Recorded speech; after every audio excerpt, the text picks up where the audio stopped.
Dear student, SHM के last lecture में हम लोगों ने फेजर का कॉन्सेप्ट क्लियर किया है। हमें पूरी तरह समझ में आ चुका है कि जो यूनिफॉर्म सर्कुलर मोशन करता हुआ पार्टिकल जिसका प्रोजेक्शन एसएचएम कहलाता था, वो यूनिफॉर्म सर्कुलर मोशन करता हुआ पार्टिकल ही फेजर है। आज के लेक्चर में हम लोग पढ़ेंगे relation between velocity of particle and displacement of particle and relation between acceleration of particle and displacement of particle. और वो पार्टिकल कौन है माय डियर? किस पार्टिकल का के वेलोसिटी और डिस्प्लेसमेंट की बात कर रहे हैं हम, उसके रिलेशन की बात कर रहे हैं। एसएचएम करता हुआ पार्टिकल, जो पार्टिकल एसएचएम कर रहा है उसकी वेलोसिटी और डिस्प्लेसमेंट में क्या रिलेशन है, जो पार्टिकल एसएचएम कर रहा है उसके एक्सीलरेशन और डिस्प्लेसमेंट में क्या रिलेशन है, आज हम लोग यही पढ़ेंगे। तो लिखिए heading, relation of velocity and acceleration with displacement. Velocity और एक्सीलरेशन का डिस्प्लेसमेंट के साथ रिलेशन। भाइयों बहनों, एसएचएम की इक्वेशन जो है वो डिस्प्लेसमेंट की इक्वेशन ही तो है। किसी भी आर्बिट्रेरी पॉइंट पर डिस्प्लेसमेंट हम कैसे लिखते हैं एसएचएम में, वही तो है equation of SHM. x is equal to a sin omega t plus phi. SHM की इक्वेशन तो यही है, डिस्प्लेसमेंट है ये। बच्चों, डिस्प्लेसमेंट से अगर हमें वेलोसिटी चाहिए होती है तो हम टाइम के रिस्पेक्ट में डिफरेंशिएट करते हैं। मतलब अगर हमें वेलोसिटी ऑफ पार्टिकल चाहिए तो हम dx अपॉन dt लिखेंगे, मतलब a omega cos omega t plus phi लेंगे। आ रही ना बात समझ में? इसका डिफरेंशिएशन तो आप जानते ही हैं यार। तो प्यारे बच्चों, दोस्तों, बुजुर्गों, ध्यान से देखिए, cos थीटा का फॉर्मूला ट्रिग्नोमेट्री से मिलता है हमें √1 माइनस साइन स्क्वायर थीटा। आ रही बात समझ में? बच्चों, अगर मैं यहां से a को ट्रांसपोज कर दूं इस तरफ तो अपॉन में आ जाएगा x अपॉन a, और यहां मिल जाएगा sine omega t plus phi. मतलब अगर मुझे यहां पर वैल्यू रखनी पड़ जाए, क्यों रखना पड़ जाए सर? हमें cos omega t plus phi चाहिए, cos omega t plus phi चाहिए। cos omega t plus phi चाहिए तो √1 माइनस साइन स्क्वायर थीटा के फॉर्म में चाहिए। तो बच्चों, आपको नहीं लगता कि ऐसे लिखना पड़ेगा, 1 minus sine square omega t plus phi आएगा यहां? अरे भाई, यहां cos थीटा है, यहां cos omega t plus phi है, तो यहां थीटा की जगह साइन में ओमेगा t प्लस फाई आएगा ना। तो हमारे पास sine omega t plus phi है is equal to x upon a. अगर मुझे यहां पर sine square omega t plus phi चाहिए तो मैं इसका स्क्वायर कर दूं, इसका स्क्वायर करूंगा तो एलएचएस भी स्क्वायर होगा, तो यहां पर आएगा x square upon a. Are you getting? ये बहुत आसान सा कैलकुलेशन है तो ट्रिग्नोमेट्री का, इसलिए मैं थोड़ा फास्ट बोल रहा हूं, ठीक है ना।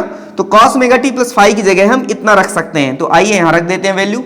बच्चों, तो velocity of particle is equal to a omega cos omega t plus phi की वैल्यू कितनी आ जाएगी? Into √1 minus x square upon a square.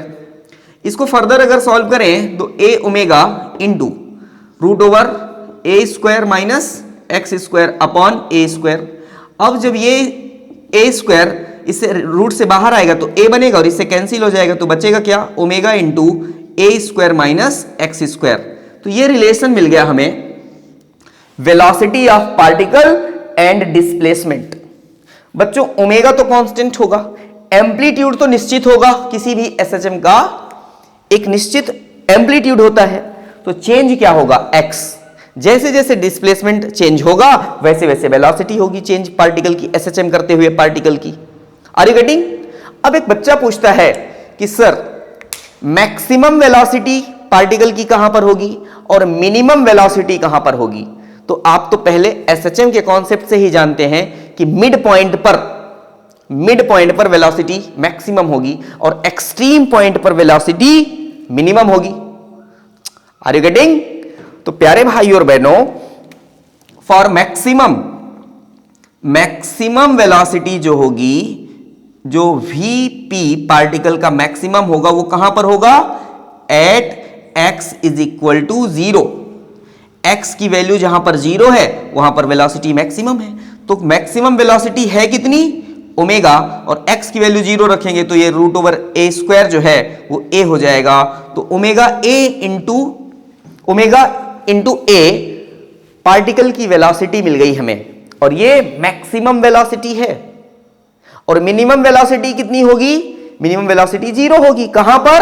And point पर, एक्सट्रीम पोजीशन पर। और देखिए अगर आप x की वैल्यू कैपिटल A रख दें तो आप देखिए a square minus a square 0, तो overall value 0 means VP at the extreme point 0 आ जाएगा। Are you getting? अब देखिए हमने वेलोसिटी ऑफ पार्टिकल और डिस्प्लेसमेंट का रिलेशन देख लिया। अब हम लोग बात करेंगे एक्सीलरेशन और डिस्प्लेसमेंट का रिलेशन देखेंगे। एक्सीलरेशन और डिस्प्लेसमेंट का रिलेशन देखेंगे। भाइयों बहनों, हमारे पास है वेलोसिटी ऑफ पार्टिकल इज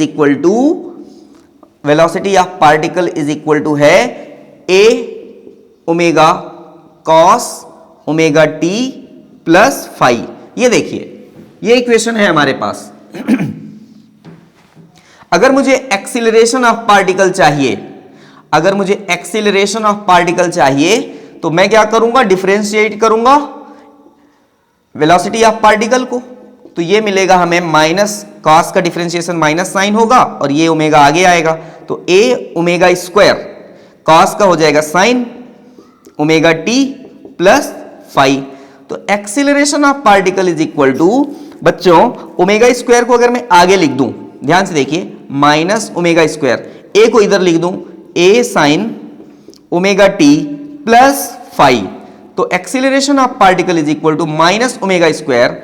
और प्यारे भाई और बहनों, ये जो a sine omega t plus phi है, a sine omega t plus phi, ये तो x है, तो इसकी जगह मैं क्या रखूंगा? इसकी जगह मैं रखूंगा x। तो ये रिलेशन मिल गया हमें acceleration of particle and displacement of particle का। एसएचएम करते हुए पार्टिकल के एक्सीलरेशन और डिस्प्लेसमेंट का रिलेशन मिल गया। बच्चों एक्सीलरेशन आपने तो एसएचएम अब बहुत पढ़ लिया है। अब आप बताइए एक्सीलरेशन मैक्सिमम कहां पर होता है? एक्सीलरेशन मैक्सिमम होता है एक्सट्रीम पॉइंट पर, क्योंकि जितना ज्यादा डिस्प्लेसमेंट होगा पार्टिकल का, एक्सीलरेशन उतना ही ज्यादा होगा। तो डिस्प्लेसमेंट कब होगा पार्टिकल का मैक्सिमम? मिड पॉइंट से एक्सट्रीम पॉइंट में जाने में। तो एक्सट्रीम पॉइंट में मींस जितना मैग्नीट्यूड की वैल्यू है, सॉरी एम्पलीट्यूड की वैल्यू है, उस वैल्यू पर एक्सीलरेशन मैक्सिमम होगा। तो अगर आपको मैक्सिमम एक्सीलरेशन चाहिए, क्या मैक्सिमम चाहिए? एक्सीलरेशन ऑफ पार्टिकल, तो क्या होगा? माइनस ओमेगा स्क्वायर ए। क्लियर? माइनस ओमेगा स्क्वायर ए। और मिनिमम एपी चाहिए अगर आपको, एपी जो है मिनिमम चाहिए, तो मिनिमम कहां पर? एक्सीलरेशन 0 कहां पर? मिड पॉइंट पर, क्योंकि मिड पॉइंट पर कोई रिस्टोरिंग फोर्स नहीं। रिस्टोरिंग फोर्स क्यों नहीं? क्योंकि स्प्रिंग मास सिस्टम हो चाहे पार्टिकल हो, अपने मीन पोजीशन पर आ जाता है, इसलिए कोई रिस्टोरिंग फोर्स नहीं। जब रिस्टोरिंग फोर्स नहीं तो एक्सीलरेशन नहीं। तो मिड पॉइंट पर डिस्प्लेसमेंट कितना होता है? 0। तो x की वैल्यू 0 रखेंगे तो AP 0 आ जाएगा। आ रही बात समझ में? तो ये रहा relation of velocity and acceleration of relation between velocity and acceleration with displacement. आ रही बात समझ में? Are you getting? आज के लिए इतना ही।